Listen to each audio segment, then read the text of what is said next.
Welcome to another episode of Let's Talk About Clutter. I'm your host, Margo Staten, a professional organizer specializing in chronic clutter. And if you've ever thought, I really need to declutter, but then immediately followed it with, when I have more time, this episode is for you. Because today we're talking about 3 of my favorite decluttering micro habits. I'm super excited.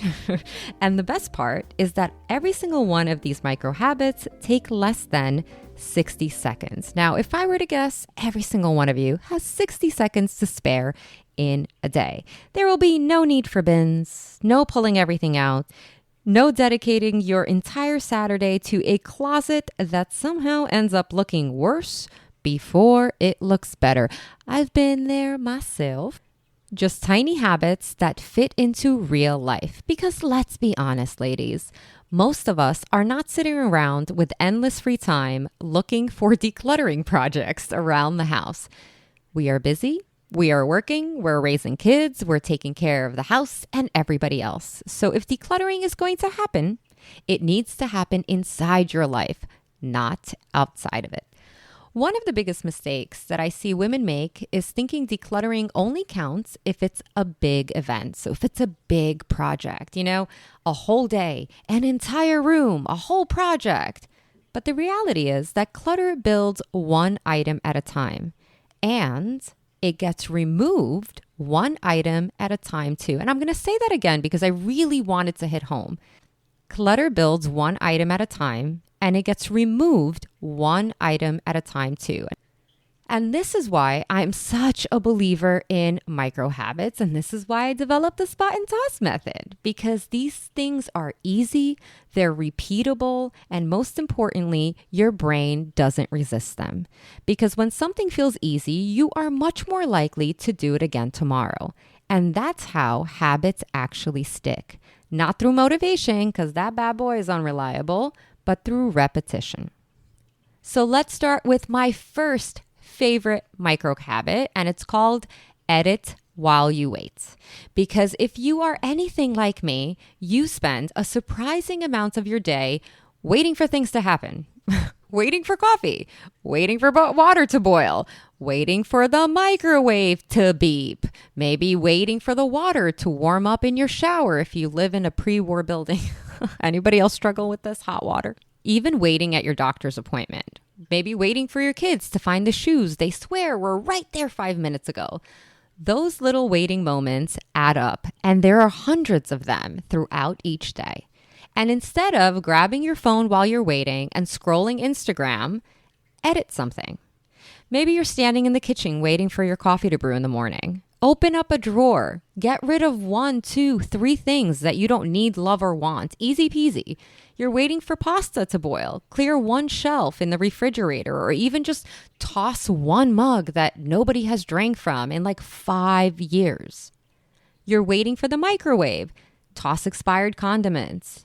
You're at the doctor's office. Delete old photos from your phone. By the way, doctor's offices are the best for purging digital clutter. I will be the first to admit that I am not very good at decluttering digital clutter. And especially since I'm a content creator, I have so many photos and videos on my phone. I'm also a mom, so I'm a mom and a dog mom. So I have a lot of pictures of my daughter and my dog Coffee. And just full transparency, am I a decluttering coach?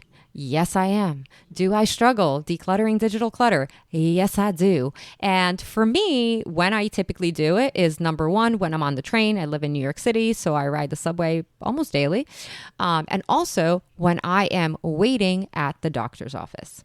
The goal isn't to finish something. The goal is to use time you already have, because those tiny pockets of time are where real progress happens. And you will be surprised if you just literally adapt the habit of spotting and tossing while you wait, how much clutter you're going to end up getting rid of. Like before you know it, you're going to walk into your kitchen and be like, oh my goodness gracious, like when did this happen? All of a sudden, like you can actually see the color of your kitchen countertop. I'm just saying.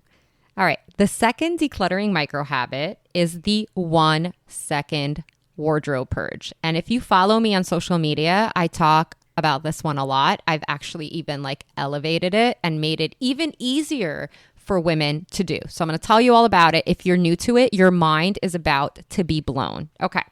So for us ladies, and of course some men as well, our wardrobes, our closets, we tend to have an overabundance of clothing. And it is incredibly overwhelming to take everything out and then go through each item at a time and decide what to keep, what to donate, what to toss, what to sell, maybe.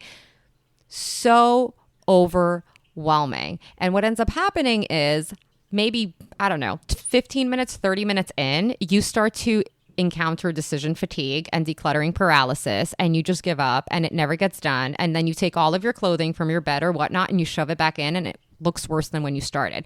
Don't do that. Do not do that at all. Unless you literally have an accountability partner or I am your decluttering coach and we're at your house and we're doing this strategically together and I'm helping you, do not take all of your clothing out and begin to go through it one item at a time. Instead, use the 1-second wardrobe purge. So what this means is you're getting dressed in the morning, you pull out a t-shirt, you try it on, and you immediately think, nope, not today. In fact, never. It's uncomfortable, it's itchy, maybe it doesn't make your boobs look good, whatever the reason is, but you're like, no way in hell am I ever wearing this shirt, okay? What do you typically do? Okay, you know what you do. You take that shirt, you take it off, and you put it back in your dresser. Don't do that. Okay. Instead, knowing that you're never going to wear the shirt again, invest in having a box, bin, or bag next to your wardrobe. And every single time you encounter an article of clothing that you're never going to wear, you put it in your designated donation bin. So see what I mean by 1-second decisions. You're putting on a pair of pants. You're like, they don't fit. They don't close. I don't like them. They're stretched out. They have a hole, whatever it may be. Instead of, again, putting them in your dresser or your closet, throw it in the donation bin. You're going to keep doing this every single time you're getting ready. Again, same thing applies. Like in the evening, maybe you're putting on your pajamas and you encounter pajamas and you're like, oh my goodness gracious, like I've been wearing these for like 15 years. It's embarrassing. I've been there. I'm just throwing it out there, okay? Instead of putting it back, let it go. And I love this 1-second decluttering micro habit because there's no debates, there's no second guessing, there's no decision fatigue. There's none of that. It is a very clear, I don't need this anymore. You just need a place to put it, which is why having your donation bin next to your wardrobe is absolutely essential. Micro habit number 3, I did not come up with this one, okay, is the 1 in, 1 out rule. This one is so simple and I use it religiously. If something new comes in, something old leaves. So you brought in a new sweater, yay. When you bring it home, an old sweater leaves. You brought in a new mug because you couldn't help yourself at Home Goods. You bring it home, an old mug leaves. You bought a new pair of sneakers. Guess what? You see where I'm going with this. An old one leaves. Now, I will say this, all right? If you want to level up just a little bit, when I first began my decluttering journey many, many years ago, I actually practiced 1 in, 3 to 5 out. Now, I'm not saying that you have to go that atomic. If you do, that's absolutely fabulous. But typically, and I recommend this to most of my one-on-one clients, unless they're like incredibly overwhelmed and struggle letting go. But in general, if you can do 1 in, 3 out, that's even better. So you bring in 1 new shirt, you part with 3 old shirts. You bring in 1 new towel, you part with 3 old towels. I mean, obviously don't leave your family with no towels. You understand where I'm going with this. Most clutter does not come from one big shopping trip, okay? It comes from years of tiny additions and pretty much no exit. This is how we implement the exit strategy, okay? So at a minimum, it takes 1 second of your time, maybe 5 seconds, 1 in, 1 out.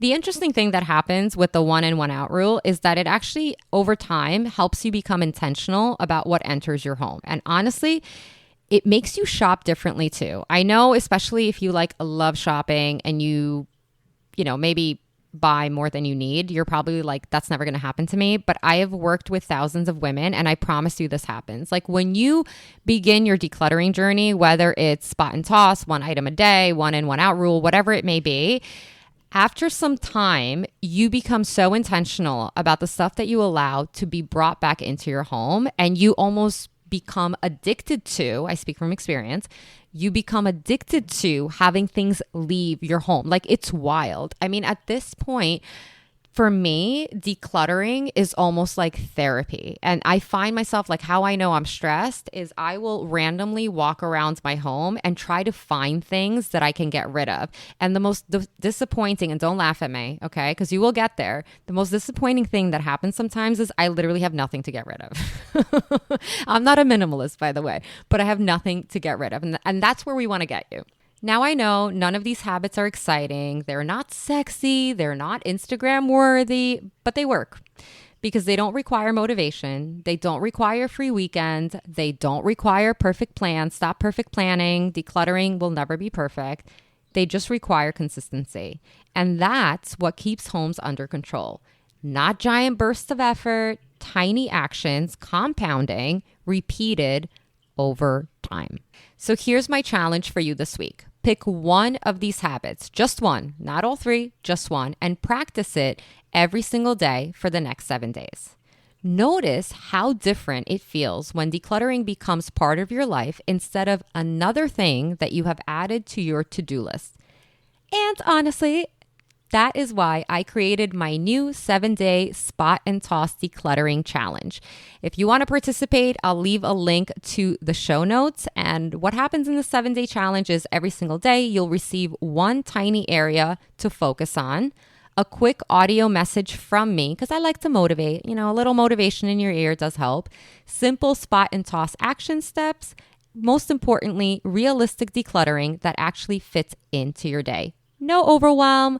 Over here on this podcast, we hate all-day projects, just small wins that build momentum. So if you've been struggling to get started, the 7-day Spot and Toss Challenge is the best place to begin.